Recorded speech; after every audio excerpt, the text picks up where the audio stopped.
Welcome to the Fan Perspective. I am your host, Nathan Lyle. It is Monday, so we will be doing NBA Weekly.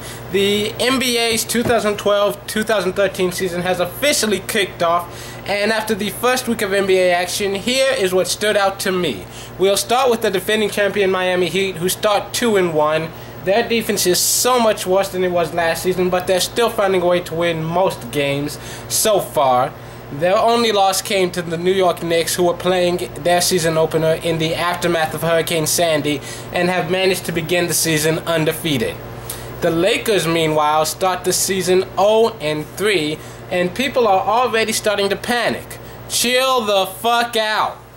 I'm definitely not a Lakers fan, but the season is still young. Nash is hurt. Kobe and Howard are not playing at 100% right now. They've still got plenty of time to turn it around. There should be no panic meters in sight. And even worse is that when they beat the Pistons, everyone breathed a sigh of relief. Like, oh, they actually won one. Oh my God. I mean, it's the Pistons. It's not like it's the Heat or the Thunder or the Spurs. No, it's the Pistons. They're winless this season. You shouldn't be breathing a sigh of relief because it's not a good team. You gotta expect them to at least beat the crappy teams. Let's wait till they have a real challenge. And, you know, also, you shouldn't be panicking after 3 losses. Because I have always said that until you lose that 4th game, it is still possible to win 79 games.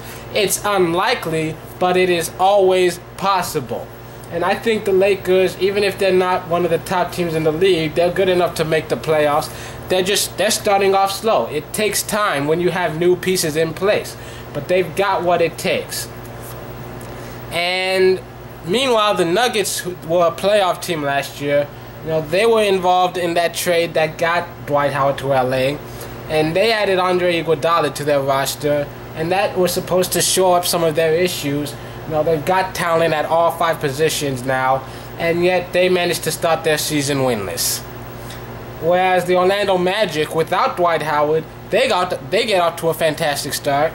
New head coach Jacques Vaughn, who played for and coached under Greg Popovich, looks like he's getting the best out of his players as they start the season undefeated. And the Pacers are starting their season kind of rough.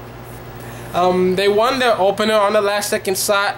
Then they lost their second game because of a last-second shot that they didn't make. And then they won Game 3 in double overtime. And the fact is that right now, they're just playing very ugly. They have plenty of talent, even with Danny Granger out right now. They're definitely going to get better once he rejoins the lineup. But at this moment, they're not dominating any opponents. I'd say they barely a middle-of-the-pack team.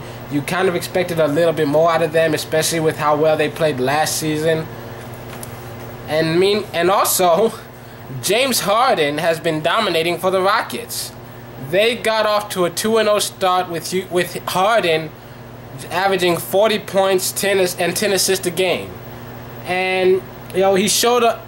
The trade was only made official on Saturday morning, and then he shows up on Tuesday night and just drops 37 with like 13 assists, and they win the game. And they're only 2-1 now, and when they get up to a 2-0 start, Harden makes everybody forget about insanity, and everyone's talking about how the Rockets are a playoff team now.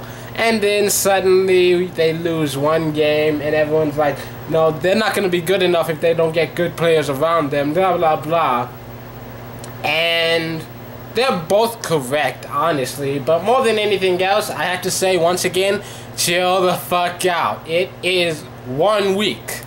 1 week into the season. We shouldn't be making any real snap judgments. It's just fun to watch. And also, speaking of snap judgments, the Thunder started off their season winless for 1 game. Seriously, what the fuck is wrong with you people? 1 game and you're ready to completely give up on them? They lost by 2 points to the San Antonio Spurs, who have future Hall of Famers on their roster and their coaching staff. The Thunder are still a fantastic team, and they will make the playoffs this year. Though it is a little troubling that they also lost to the Hawks at home. You know, they lost to the Spurs at home, they lost to the Hawks at home, starting the season 1-2. It's not the best start, but once again, the season is so far from over. And the Thunder, they shouldn't feel bad about losing to the Hawks, because the Hawks are a talented team that has started the season strong and are tied for second place in the Western Conference. You know, they've got Josh Smith, they've got Al Horford, they've got a strong core of players over there.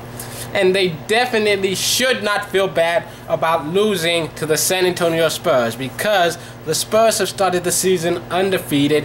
Popovich, a Hall of Fame coach. Tim Duncan, already a guaranteed first ballot Hall of Famer, and yet in his 16th season, the star power forward through the first 3 games is averaging about 20 points and 10 rebounds a game, and he's also averaging 3 blocks a game. Yes, Tim Duncan has had 3 blocks in each of the first 3 games this season. And why is this so significant? Because he now only needs 22 more blocks in order to get 2,500 for his career. 2,500 career blocks. He will only be the 9th player in the NBA to ever have 2,500 career blocks. Do you know who the other 8 are? The other 8 in order from 1 to 8: Olajuwon, Mutombo, Kareem, Eaton, the Admiral, Ewing, Shaq, and Rollins. That is some elite company. And I also wanted to point out that Milwaukee and Golden State made some mid-season trades last year, and it seems to have helped them, at least for the moment, as they start the season with a combined record of 2-1. Though once again it is early in the season, let's not get too excited. One thing to get excited about, though, is we have more games coming up this week, and a few games that I'm definitely looking forward to watching. One, we have the Grizzlies versus the Jazz. These are 2 physical teams there are going to be some tough battles in the paint. That's going to be a gritty, knockdown, drag out fight. At least I expect. That's what I expect out of these 2 teams. And also you have the Spurs versus the Pacers. And Spurs fans, we know David West very well. And George Hill returns to the team that drafted him to face off against Tony Parker. And those games are both tonight on Monday. And on Friday, the one I'm looking forward to, Rockets versus Grizzlies.